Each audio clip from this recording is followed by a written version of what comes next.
नमस्कार मंडळी. नेहमी आपण बेकरीतून किंवा बाजारातून चहाबरोबर खाण्यासाठी ही खुसखुशीत खारी आणतो, पण आज आपण घरच्या घरी अगदी कमी साहित्यात ही खुसखुशीत खारी बनवणार आहोत.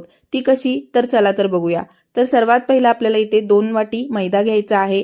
त्यामध्ये चवीनुसार मीठ घालायचं, 1 चमचा ओवा घालायचा आणि 2 ते 3 चमचे आपल्याला नॉर्मल टेम्परेचरचं तेल घालायचं आहे. तेल यामध्ये घालून घेतल्यावर आपल्याला आता पिठामध्ये छान असं हे तेल चोळून लावायचं आहे. आपल्याला इथे गरम करून घ्यायचं नाही, नॉर्मल टेम्परेचरचं तेल घ्यायचं आहे. तेलाऐवजी तुम्ही तुपाचा सुद्धा वापर करू शकता. आता छान तेल पिठामध्ये चोळून लावलेलं आहे.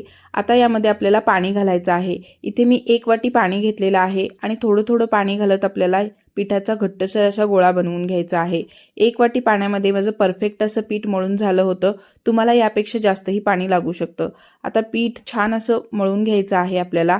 जसं आपण पुरीसाठी पीठ मळतो त्याच पद्धतीनं पीठ मळायचं आहे. पीठ मळताना जर ते पातळ झालं तर तुमच्या खारी अजिबात खुसखुशीत होणार नाहीत.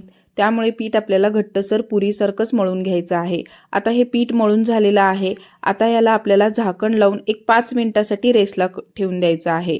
म्हणजे पीठ छान मुरलं जातं. आता इथे पीठ रेस्ट होतंय तोपर्यंत आपण एका वाटीमध्ये 3 चमचे मैदा घेणार आहोत आणि 3 चमचे आपल्याला कॉर्नफ्लॉवर घ्यायचे आहे आणि यामध्ये 3 ते 4 चमचे आपल्याला तूप घालून घ्यायचं आहे. तूप घातल्यानंतर इथं छान असं याला मिक्स करून घ्यायचं. तुम्हाला जर हे घट्टसर वाटत असेल बॅटर तर पुन्हा जरा तेल किंवा तूप घाला आणि छान असं स्लरी बनवून याची घ्यायची आहे. बघा व्हिडिओत दाखवते त्या पद्धतीने हवे, म्हणजे ते लावताना आपल्याला सोपं जाईल. आता पीठ आपल्याला घ्यायचं आहे आणि पिठाचे आपल्याला 8 समान भाग करून घ्यायचे आहेत. चाकूच्या मदतीने मी पिठाचे 8 समान भाग करून घेतलेले आहेत. असं केल्यामुळे पिठाचे समान भाग तयार होतात आणि गोळे सुद्धा समान तयार होतात आणि पुढे जी आपण चपाती लाटणार आहोत ती सुद्धा सेम आकाराची तयार होते. त्यामुळे अशा पद्धतीने याचे समान भाग करून घ्यायचे आहेत. आता यातील एक गोळा घ्यायचा आहे आणि छान असं याला गोलसर आकार द्यायचा आहे. आता हे सर्व गोळे तयार करून झाले. यातील एक पिठाचा गोळा घ्यायचा आणि लाटण्याच्या मदतीने याची चपाती लाटून घ्यायची आहे.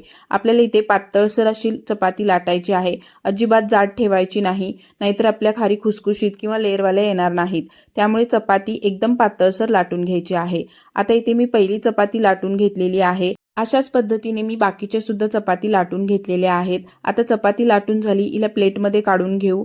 थोडंसं पीठ भुरभरू आणि दुसरी चपाती यावरती ठेवून देऊ. अशाच पद्धतीने बाकीच्या सुद्धा चपात्या आपल्याला लाटून घ्यायच्या आहेत आणि अशा पद्धतीने ठेवून द्यायच्या आहेत, म्हणजे आपलं काम थोडंसं सोपं होतं. आता सर्व चपात्या लाटून झाल्या.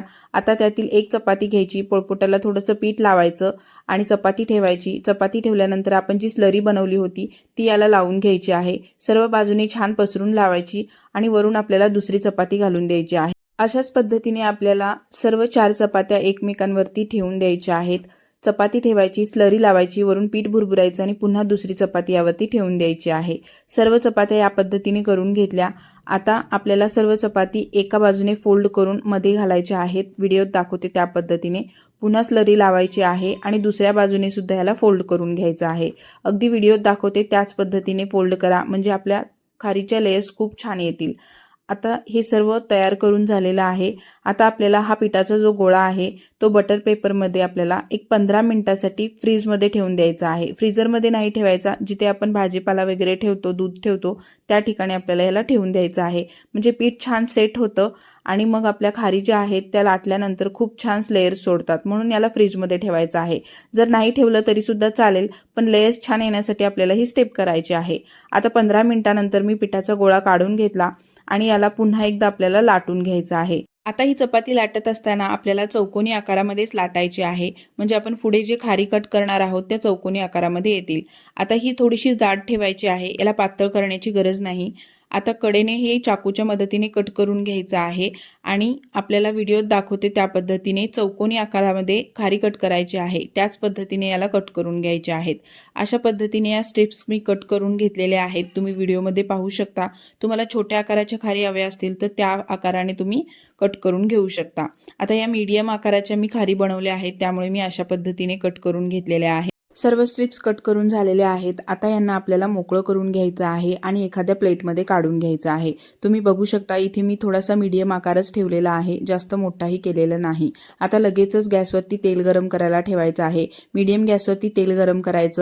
गॅस लो करायचा आणि मग यामध्ये आपल्याला स्ट्रिप्स सोडून द्यायच्या आहेत. मस्त दोन्ही बाजूनी कुरकुरीत होईपर्यंत ह्या स्ट्रिप्स म्हणजेच खारी आपल्या भाजून घ्यायच्या आहेत. लो गॅसवरती भाजायच्या म्हणजे छान याला लेयर्स येतात. मस्त अशा मी खारी भाजून घेतलेल्या आहेत म्हणजेच तळून घेतलेल्या आहेत. खूप छान खारी लेयर्सवाल्या झालेल्या आहेत. तुम्ही व्हिडिओमध्ये बघू शकता.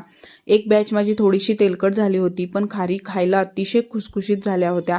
सर्व खारी तळून झाल्या. आता प्लेटमध्ये काढून घेतल्या. एक तुम्हाला तोडून दाखवते. आवाजावरून कळालंच असेल किती खुसखुशीत खारी झाल्या होत्या आणि लेयर्स तर बघा किती छान आलेले आहेत. तुम्ही सुद्धा माझ्या या पद्धतीने एकदा ही खारीची रेसिपी नक्की करून पहा. तुम्हाला ही रेसिपी कशी वाटली कमेंट करून कळवा. आवडली असेल तर व्हिडिओला लाईक आणि चॅनलला सबस्क्राईब करा. Bye bye.